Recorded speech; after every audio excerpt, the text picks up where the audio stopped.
pemirsa dimanapun Anda berada. Pagi ini kita akan berbincang-bincang dan saya akan berbicara sekilas terkait dengan persoalan dihadapi oleh negara kita, khususnya maraknya penyebaran COVID-19. Dan persoalan COVID-19 sudah menjadi satu problem kita semua dan itu berlangsung secara masif, sehingga perlu kita memberikan satu apresiasi dalam rangka mengantisipasi guna mencegah semakin merebaknya penyebaran virus COVID-19 di wilayah kita, negara Republik Indonesia.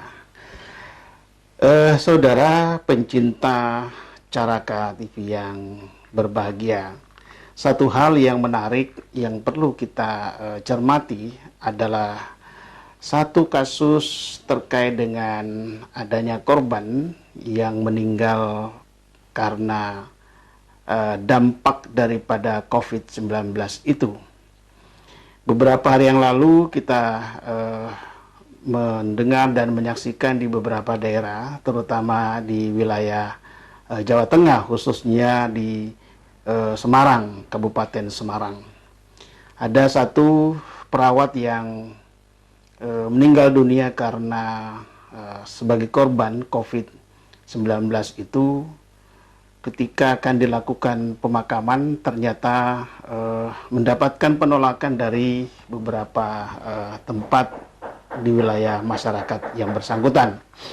Ini menjadi satu keprihatinan kita, mengapa orang yang meninggal karena korban virus COVID-19 lalu pemakamannya mendapatkan penolakan di beberapa tempat oleh oknum masyarakat.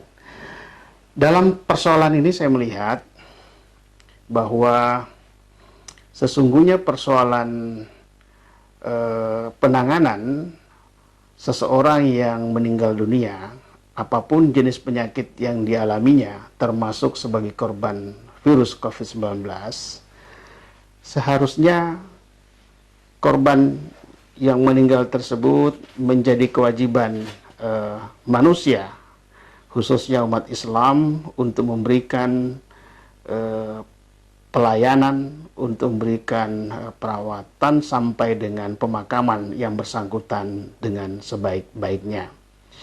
Mengapa demikian? Karena memang kita tahu bahwa persoalan hidup matinya manusia bukan manusia yang menentukan. Manusia hanya bisa berikhtiar dan hasil akhirnya adalah tentu Sang Maha Pencipta, Allah Subhanahu wa Ta'ala, Tuhan yang Maha Esa. Oleh karena itu, fakta meninggalnya seseorang karena terserang virus COVID-19 ini tentu tidak boleh dibiarkan terkatung-katung jenazahnya sampai kesulitan mendapatkan tempat pemakaman. Dan tentu kita tahu bahwa merawat sampai dengan mengantar kepada tempat pemakaman seseorang yang meninggal merupakan kewajiban umat Islam. Dalam Islam itu merupakan kewajiban yang kita kenal dengan fardu kifayah.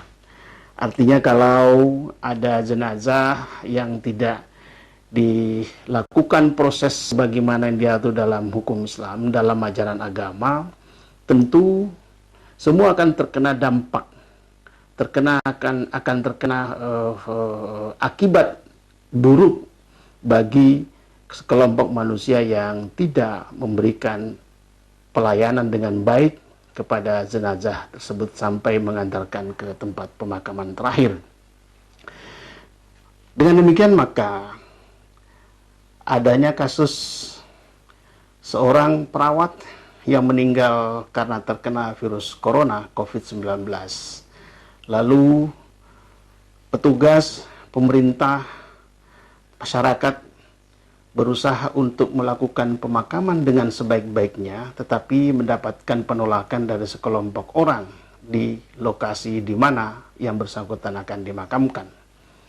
Tindakan penolakan oleh sekelompok orang tersebut untuk dimakamkan seorang yang meninggal yang terkena virus COVID-19, dalam pandangan saya adalah merupakan satu perbuatan yang melanggar hukum, bahkan bertentangan dengan nilai-nilai kemanusiaan itu sendiri. Dalam Islam itu bisa terkena dampak negatif bagi orang yang menolak di wilayah tempat pemakaman di mana si jenazah akan dimakamkan.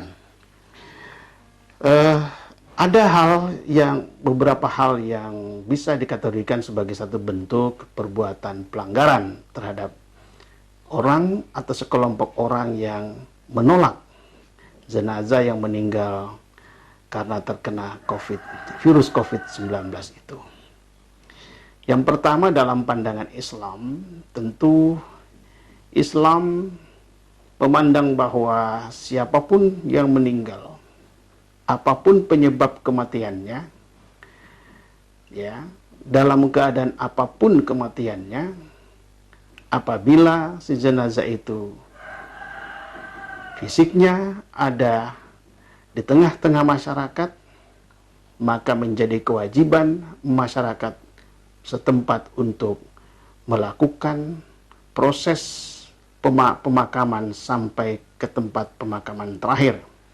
Mulai dari dengan memandikan dengan sebaik-baiknya, mengkafani, mensalatkan bagi umat Islam, kemudian mengantarkannya sampai ke tempat pemakaman terakhir. Itu adalah kewajiban yang harus dilakukan oleh setiap manusia, khususnya umat Islam, di dalam memberikan pelayanan kepada seorang yang meninggal tanpa melihat penyebab kematiannya, termasuk di dalamnya meninggalnya karena virus COVID-19. Ya, kita akui bahwa ada kebijakan pemerintah tentang mekanisme atau prosedur proses pemakaman seseorang yang meninggal yang terdampak virus COVID-19.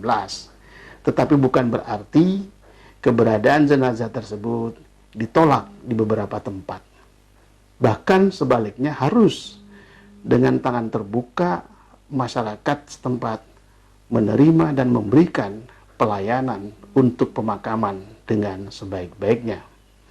Kalau dikaitkan dengan hukum positif kita, misalnya dalam kitab Undang-Undang Hukum Pidana, nampaknya yang mendekati ke arah perbuatan orang yang menolak seorang jenazah yang meninggal karena dampak virus COVID-19, itu lebih mendekati pada pelanggaran pasal 110 KUH Pidana, pasal 110 ayat 2 poin 5. Secara lengkap izinkan saya membacakan.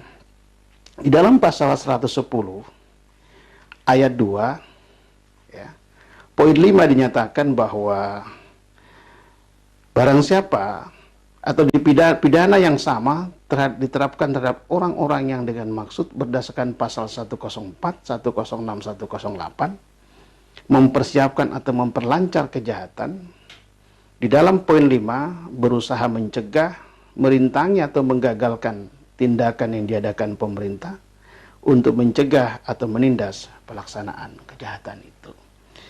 Jadi dalam konteks ini, masyarakat atau sekelompok orang atau oknum yang bertindak menolak, ya, menolak seorang atau seorang jenazah untuk dimakamkan di tempat yang telah ditentukan, yang telah direncanakan, maka perbuatan penolakan itu yang bersangkutan bisa dipersalahkan, bahkan bisa dikenai ancaman hukuman. Kenapa? Karena menolak orang yang dimakamkan di tempat yang telah ditentukan, apapun alasannya, itu sesungguhnya perbuatan yang langsung maupun tidak langsung menterlantarkan keberadaan jenazah untuk segera dimakamkan sampai selesai. Dengan demikian, perlu diperhatikan dan dipahami oleh semua masyarakat bahwa siapapun yang meninggal, dia meninggal karena apapun sebabnya, termasuk dampak virus corona COVID-19, maka yang bersangkutan berhak untuk mendapatkan pelayanan dengan sebaik-baiknya untuk diproses pemakamannya sampai ke tempat pemakaman yang terakhir. Dan dilarang seorang pun untuk menolak, karena bagaimanapun merawat jenazah sampai pemakaman merupakan kewajiban setiap manusia. Dalam Islam disebut fardu kifayah. Memang betul fardu kifayah itu tidak harus semua orang umat Islam terlibat langsung di dalam proses pemakaman jenazah. Cukup diwakili oleh sebagian masyarakat yang ada di sekitar kejadian tempat jenazah itu akan dimakamkan. Akan tetapi apabila ada jenazah yang dibiarkan terlantar oleh sekelompok masyarakat setempat, bahkan kesulitan untuk mendapatkan tempat pemakaman, sehingga terkatung-katung sejenazah, maka seluruh orang umat Islam akan terkena dampaknya. Maka kita harus berhati-hati. Jangan sampai terulang kembali bahwa meninggalnya seseorang disebabkan karena virus corona COVID-19, lalu kemudian si jenazah kesulitan untuk dilakukan proses pemakamannya. Yang terakhir, kepada petugas yang melakukan pemakaman, walaupun si jenazah itu meninggal karena dampak virus corona, maka si jenazah tersebut juga tetap berhak mendapatkan pelayanan sebagaimana wajarnya. Di dalam Islam, dia wajib dilakukan proses-proses pemakaman, mulai dari memandikan, kemudian mengkafani, lalu mensolatkan, dan yang terakhir memakamkan di tempat pemakaman yang baik. Karena itu merupakan wujud tanggung jawab sosial kita sebagai manusia dan tanggung jawab individual kita di hadapan Allah Subhanahu wa Ta'ala. Mudah-mudahan ke depan tidak ada lagi sekelompok masyarakat yang menolak menerima orang yang meninggal yang terkena virus corona COVID-19 dalam proses pemakamannya. Mari bersama-sama kita saling bergandengan tangan untuk menerima dan terlibat secara langsung maupun tidak langsung di dalam proses pemakaman setiap orang yang meninggal dunia, termasuk yang terkena dampak COVID-19. Karena hidup matinya manusia bukan kita yang menentukan, melainkan Allah Subhanahu wa Ta'ala. Dan termasuk penyakit yang datang maupun yang pergi juga bukan manusia yang menentukan, tetapi juga Allah yang menentukan. Kita sebagai manusia hanya bisa berikhtiar sekuat tenaga sebaik-baiknya untuk menghindari, mencegah terjadinya virus-virus yang dapat merugikan kehidupan masyarakat secara luas. Demikian yang bisa saya sampaikan, mudah-mudahan memberikan manfaat buat kita semua dan menyadarkan kita semua. Mari sekali lagi kita bergandengan tangan, kita perkuat solidaritas sesama manusia, dan kita tingkatkan ukhuwah satu sama lain. Kita semua adalah bersaudara, tanpa membeda-bedakan latar belakang, suku, agama, ras. Karena di hadapan Allah, semua manusia adalah sama. Yang membedakan adalah nilai atau kualitas ketakwaannya. Kita tingkatkan terus ketakwaan kita kepada Allah Subhanahu wa Ta'ala agar kita bisa menjadi orang yang terbaik, mencapai predikat muttaqin di hadapan Allah Subhanahu wa Ta'ala. Terima kasih. Selamat siang. Assalamualaikum warahmatullahi wabarakatuh.